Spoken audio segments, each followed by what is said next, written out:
हम UP TET सामाजिक विज्ञान के महत्वपूर्ण प्रश्नों को देखेंगे, जिसमें हमारा पहला प्रश्न है, दीन ए इलाही की स्थापना किसने की? इसके ऑप्शन हैं अकबर, हुमायूं, शेरशाह सूरी, मोहम्मद गजनवी। बताइए इसका आंसर क्या हो जाएगा?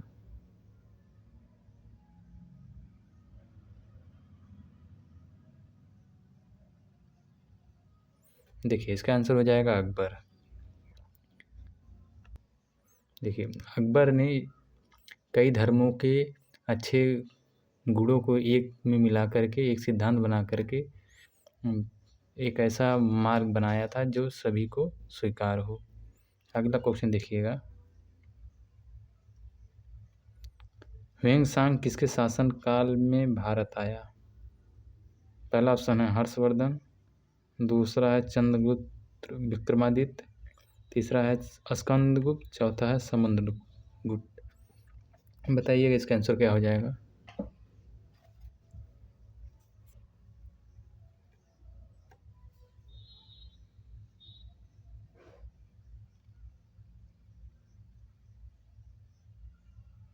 देखिए इसका आंसर हो जाएगा हर्षवर्धन के शासनकाल में आया था। यह चीनी बौद्ध भिक्षु था जो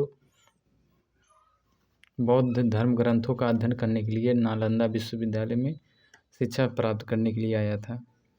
अगला क्वेश्चन देखिएगा, निम्नलिखित बादशाहों में से किसे कलंदर कहा जाता है? बताइए इसका आंसर क्या हो जाएगा? अकबर, हुमायूं, शाहजहां, बाबर। क्या आंसर हो जाएगा बताइए इसका?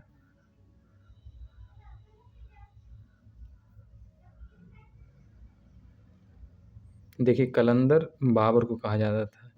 यह पानीपत का युद्ध प्रथम युद्ध जीतने के बाद अपने हर निवासियों को चांदी के सिक्के दान दिया था, जिस कारण इसको कलंदर की उपाधि दी गई थी। वैसे भी कलंदर का एक प्रकार से अर्थ होता है कि दान देने वाला। अगला क्वेश्चन देखिएगा, बंगाल विभाजन करने वाला गवर्नर जनरल था। पहला ऑप्शन है मिंटो, कैनिंग, मेयो, कर्जन। बताइए इसका आंसर क्या हो जाएगा? देखिए बंगाल का विभाजन करने वाला गवर्नर जनरल लॉर्ड कर्जन था और 1905 में इसने किया था।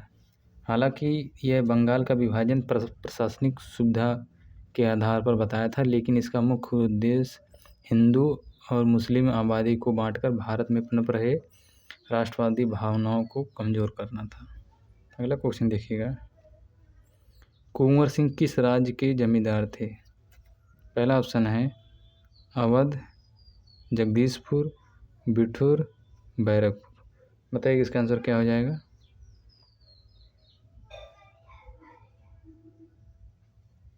देखिए इसका आंसर हो जाएगा जगदीशपुर, दूसरा ऑप्शन। बाबू कुंवर सिंह 1857 की क्रांति में इन्होंने बिहार के भोजपुर जिले के अंतर्गत आने वाली जगदीशपुर रियासत से विद्रोह शुरू किया था। अगला क्वेश्चन देखिएगा, तापक्रम विलोमता का अर्थ है बढ़ती ऊंचाई के साथ स्थिर तापमान, बढ़ती ऊंचाई के साथ बढ़ता तापक्रम, बढ़ती ऊंचाई के साथ अस्थिर तापक्रम, बढ़ती ऊंचाई के साथ घटता तापक्रम। बताइए इसका आंसर क्या हो जाएगा?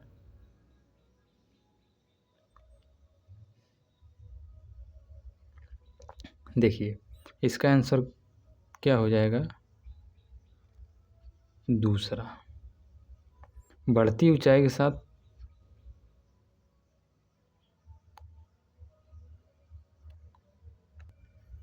के साथ तापमान बढ़ना।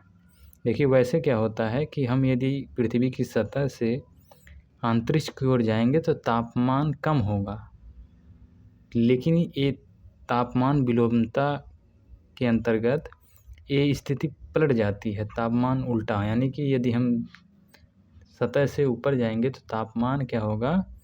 बढ़ेगा। तो ये हमारा तापमान विलोमता का अर्थ है, टेम्परेचर एनोमली इसे कहते हैं। अगला क्वेश्चन देखिएगा, निम्नलिखित जलाशयों में से कौन सा रिहंद परियोजना से संबंधित है? पहला है जवाहर सागर, गोविंद बल्लभ पंत सागर, गोविंद सागर, गांधी सागर। बताइएगा इसका आंसर क्या हो जाएगा।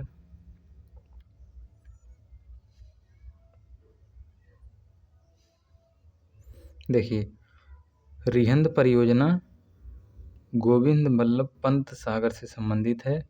यह रिहंद सोन नदी पर सोनभद्र में एक बैराज बनाया हुआ है जिसे गोविंद बल्लभ पंत सागर कहते हैं। अगला क्वेश्चन देखिएगा, शिवकला दर्रा पर्वतीय दर्रा है सिक्किम का, उत्तराखंड का, हिमाचल प्रदेश का, जम्मू कश्मीर का। बताइएगा इसका आंसर क्या हो जाएगा।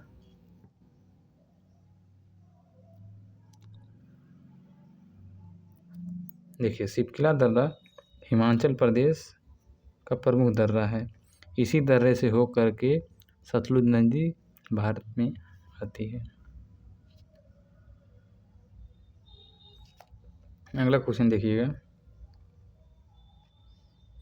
सामाजिक अध्ययन के अध्यापक को विषय वस्तु के साथ साथ ज्ञान होना चाहिए।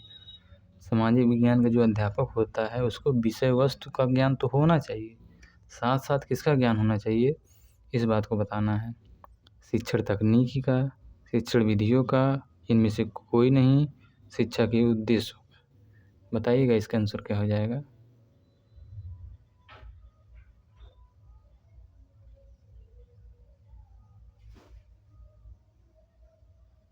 देखिए, इसका आंसर हो जाएगा दूसरा, शिक्षण विधियों का।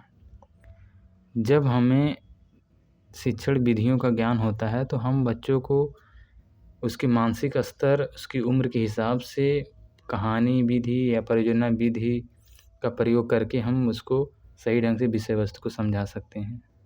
अगला क्वेश्चन देखिए, भूगोल शिक्षण हेतु सर्वाधिक उपयोगी सहायक सामग्री है। इसका ऑप्शन दिया गया है फ्लैश कार्ड, मानचित्र, बैरोमीटर, कैलेंडर।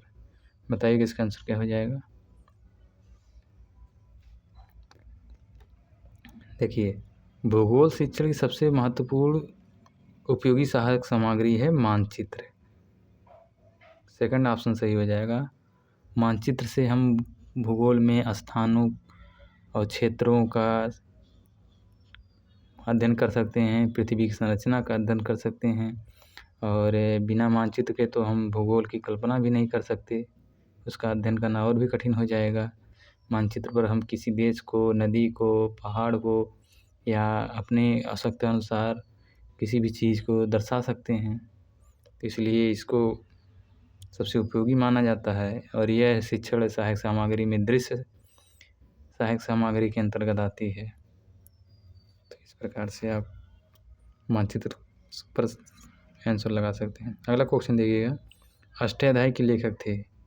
पहला ऑप्शन है सुखदेव, दूसरा है पाणिनि, अगला है वाल्मीकि, वेदव्यास। अष्टाध्यायी के लेखक कौन थे।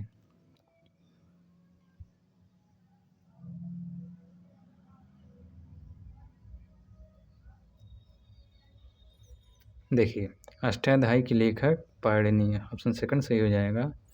अष्टाध्यायी एक संस्कृत व्याकरण है, बहुत ही प्राचीन, सबसे प्रसिद्ध व्याकरण ग्रंथ है। इसकी रचना महर्षि पाणिनि ने की थी। इसमें 8 अध्याय हैं, इसलिए अष्टाध्यायी के नाम इसका पड़ा है। ठीक है, अगला देखिएगा, द्वितीय बौद्ध संगति का आयोजन किसके कार्यकाल में हुआ था। ऑप्शन दिया गया है शिशुनाग, महापद्मानंद, कालाशोक, उदयभद्र। बताइएगा इसका आंसर क्या हो जाएगा।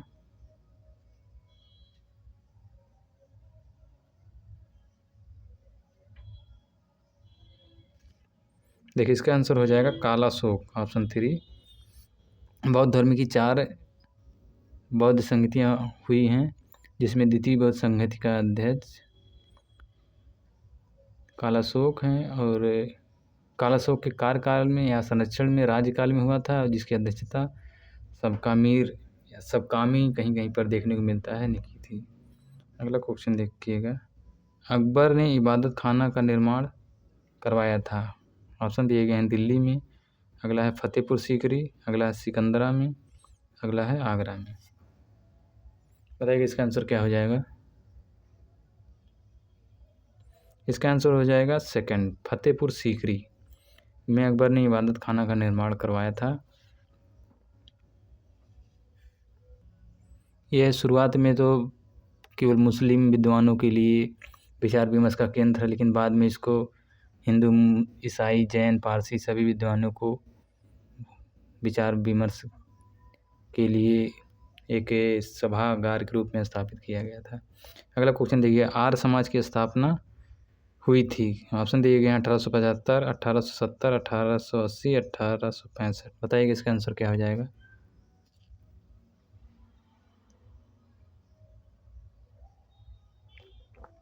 देखिए इसका आंसर हो जाएगा फर्स्ट ऑप्शन 1875। 1875 में मुंबई में स्वामी दयानंद सरस्वती जी द्वारा इसकी स्थापना की गई थी। इसका मुख्य नारा था वेदों की ओर लौटो, और यह मूर्ति पूजा, बाल विवाह, जातिगत भेदभाव पर पूर्णतः पाबंदी चाहता था या इसके खिलाफ था। अगला क्वेश्चन देखिएगा, निम्नलिखित में से काकोरी कांड से संबंधित नहीं है। ऑप्शन दिया गया है अशफाक उल्ला खान, राजेंद्र लाहिड़ी, सूरसेन, राम प्रसाद बिस्मिल। बताइए इसका आंसर क्या हो जाएगा?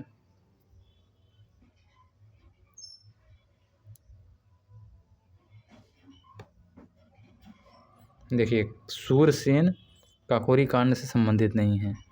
ये सूरसेन चटगांव शस्त्रागार छापे से संबंधित हैं। और काकोरी कांड से संबंधित कौन कौन से? राम प्रसाद बिस्मिल, अशफाक उल्ला खान, राजेंद्र लाहिड़ी, रोशन सिंह थे। और इन्होंने काकोरी ट्रेन एक्शन या काकोरी ट्रेन कांड में सम्मिलित थे। और ये क्या हुआ था उस समय, एक काकोरी नामक स्टेशन पर सरकारी ट्रेन पर इन्होंने धावा बोलकर उसको लूटा था। अगला क्वेश्चन देखिएगा, भारतीय संविधान का कौन सा भाग मौलिक अधिकार से संबंधित है? ये देखिए हमारे राजनीति विज्ञान से क्वेश्चन आया है भारतीय संविधान से। भाग 3, भाग 2, भाग 4, भाग 1। बताइए इसका आंसर क्या हो जाएगा? देखिए मौलिक अधिकार का संबंध कहाँ से है? भाग 3, ऑप्शन पहला सही है।